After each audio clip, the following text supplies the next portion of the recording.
Hi hello అందరూ నమస్తే.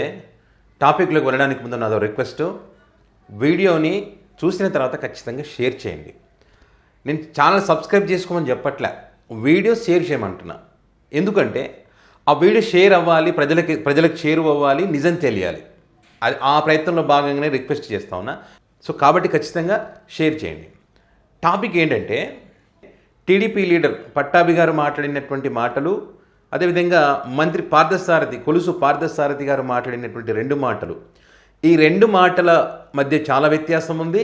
అదేవిధంగా వాళ్ళ పత్రికలు రాసినటువంటి ఆ పత్రికల మధ్య, అదేవిధంగా టీడీపీ అఫీషియల్ సోషల్ మీడియా వేదికగా వస్తున్నటువంటి ఆ పోస్టులు, ఇవన్నీ కూడా చాలా వ్యత్యాసం ఉంది. ఈ వ్యత్యాసం ఉన్నటువంటి క్రమంలో పట్టాభి మాట్లాడినటువంటి మాటలు అందరినీ అడ్డంగా ఇరికించేశాడు. ఏ రకంగా ఇరికించేశాడు అన్నది మీకు చాలా క్లియర్గా నీట్గా చెప్పేటువంటి ప్రయత్నం చేస్తాను. ఆ వీడియో కూడా మీకు చూపిస్తాను. మామూలుగా ఒక అంశానికి సంబంధించిన నిజాన్ని చెప్పేటప్పుడు ఏ రకంగా చెప్పినా, ఎట్లా చెప్పినా, ఎవరు చెప్పినా కూడా అది నిజం అనే దాన్ని ఎవ్వరూ దాచేయలేరు. తెలిసిపోతుంది ఇది నిజం అనేది వాళ్ళకి అర్థమైపోతుంది. కానీ ఒక అబద్ధాన్ని నిజమని నమ్మించేటప్పుడే అడ్డంగా దొరికిపోతారన్నమాట. ఇప్పుడు ఆ రకంగా అడ్డంగా దొరికిపోయారు. మనకు స్వాతంత్రం వచ్చినప్పటి నుంచి మొదలు పెడితే, స్వాతంత్రం వచ్చినప్పటి నుంచి ఇప్పటి వరకు కూడా మెడికల్ కాలేజీలు, ఆంధ్రప్రదేశ్కి మెడికల్ కాలేజీలు తెచ్చినటువంటి ఘనత ఎవరిది? అందులో గతంలో అంటే చంద్రబాబు నాయుడు గారు మినహాయిస్తే మిగతా వాళ్ళందరూ కూడా ఆంధ్రప్రదేశ్కి ఏదో రకంగా మెడికల్ కాలేజీలు తెచ్చినటువంటి చరిత్ర ఉంది, ఒక్క చంద్రబాబు నాయుడు గారు తప్ప. ఓకే, చూడండి ఇక్కడ ఎంత దారుణంగా జగన్మోహన్ రెడ్డి గారు అసలు ఒక్క కాలేజ్ కూడా తేలేదు అని వాళ్ళే అంటారు. జగన్మోహన్ రెడ్డి ఒక్క రూపాయి ఖర్చు పెట్టలేదని వాళ్ళే అంటారు. మళ్ళీ 17 కాలేజీలు తెచ్చింది వాళ్ళే అంటారు. 7 కంప్లీట్ చేసింది వాళ్ళే అంటారు. మళ్ళీ ఇన్ని కోట్లు ఖర్చు పెట్టింది వాళ్ళే అంటారు. ఎంత నిస్సిగ్గుగా ప్రైవేటీపరం చేస్తూ, ప్రభుత్వ మెడికల్ కాలేజీలు ప్రైవేటీపరం చేసి ఇదో గొప్ప ఘనకార్యం అంటే చరిత్రహీనులుగా మిగిలిపోతారు. గొప్ప కార్యంలాగా వీళ్ళు చెప్పుకుంటారు కదా, చరిత్రహీనులుగా మిగిలిపోతారు. ఇది పతనానికి దారితీస్తుంది. ఇది కూటమి పతనానికి ఖచ్చితంగా దారి తీస్తుంది. ఇందులో ఏమాత్రం డౌట్ లేదు.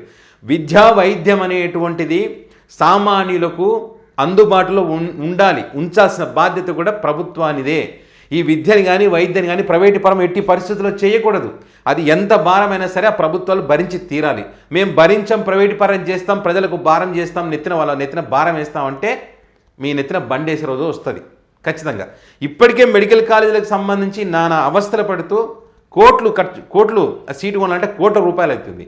ఆ కోట్లు పెట్టలేకపోతున్నారు ఈ పేద ప్రజలు, వాళ్ళకి విద్య దూరం అవుతుంది, ఒక ఎంబీబీఎస్ డాక్టర్ కావాలంటే కాలేకపోతున్నారు అనే ఉద్దేశంతో చాలామంది గొప్పగా ఆలోచించి, కేంద్రం కూడా గొప్పగా ఆలోచించింది. ఇప్పుడు వీళ్ళు భాగస్వామిగా ఉన్న ఎన్డీఏ ప్రభుత్వం కూడా గొప్పగా ఆలోచించి ప్రతి జిల్లాకి మెడికల్ కాలేజ్ ఇవ్వాలని ఒక గొప్ప ఆలోచన.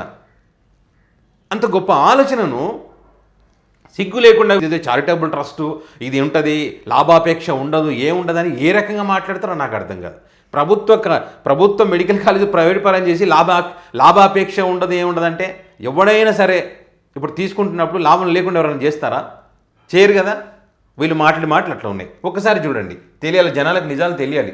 ఆంధ్రప్రదేశ్ మెడికల్ కాలేజ్ విశాఖపట్నం 1922లో స్థాపన జరిగింది. ఆ తర్వాత గుంటూరు మెడికల్ కాలేజ్ 1946లో, శ్రీ వెంకటేశ్వర మెడికల్ కాలేజ్ తిరుపతి 1960లో, కర్నూలు మెడికల్ కాలేజ్ 1956లో, Rangaraya medical college Kakinada 1958, Rajiv Gandhi institute of medical sciences 2000లో, అదేవిధంగా చంద్రబాబు నాయుడు 2014-19 హయాంలో కొత్త ప్రభుత్వ మెడికల్ కాలేజీలు ప్రారంభం కాలేదు.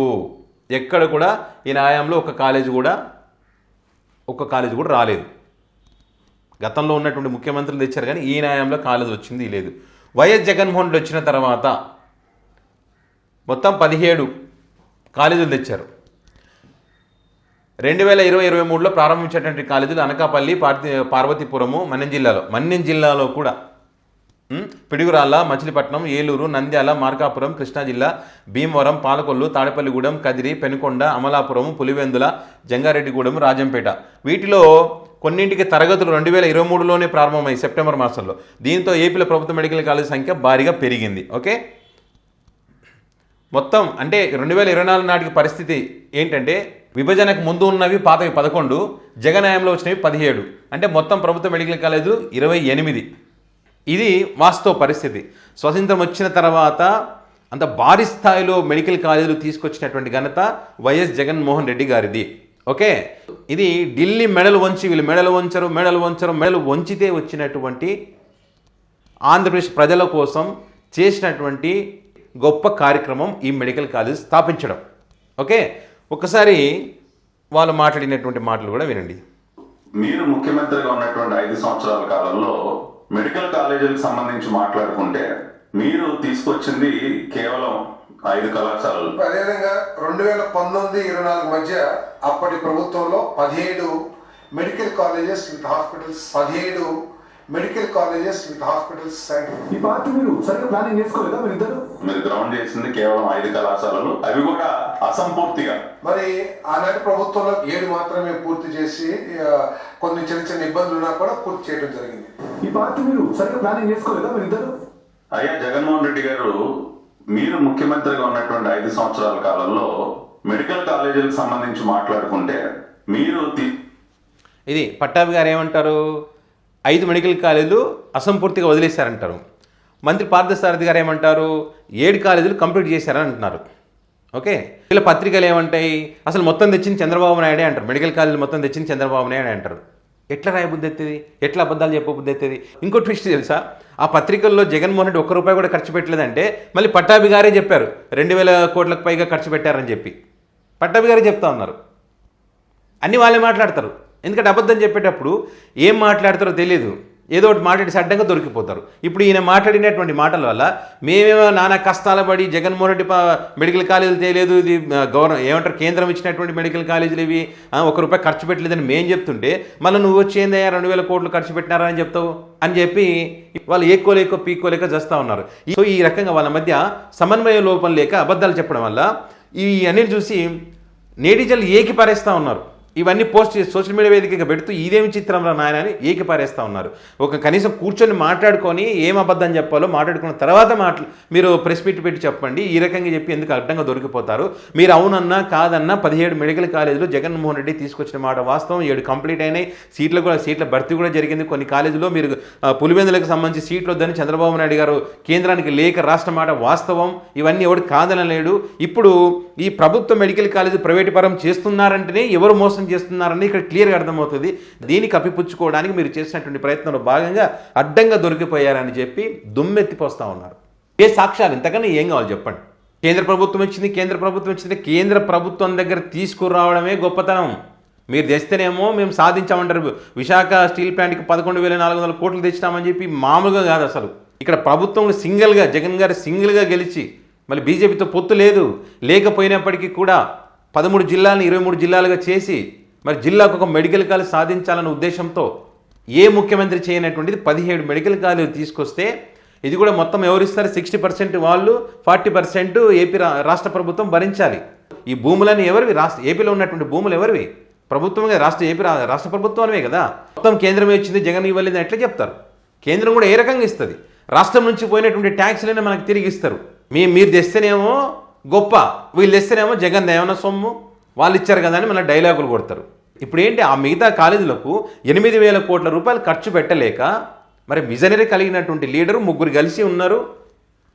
మీరు ఎన్డీఏ కూటమి, అది ఖర్చు పెట్టలేక 1,000 కోట్ల భూములు, అది 1,000 కోట్లు మెడికల్ కాలేజీ నిర్మించినటువంటివి ఒక్కొక్క కాలేజీకి 500 కోట్ల రూపాయలు ఖర్చు పెట్టారు నిర్మాణానికి. మరి ఆ స్థలము 1,000 కోట్ల విలువ చేసేటువంటి స్థలం.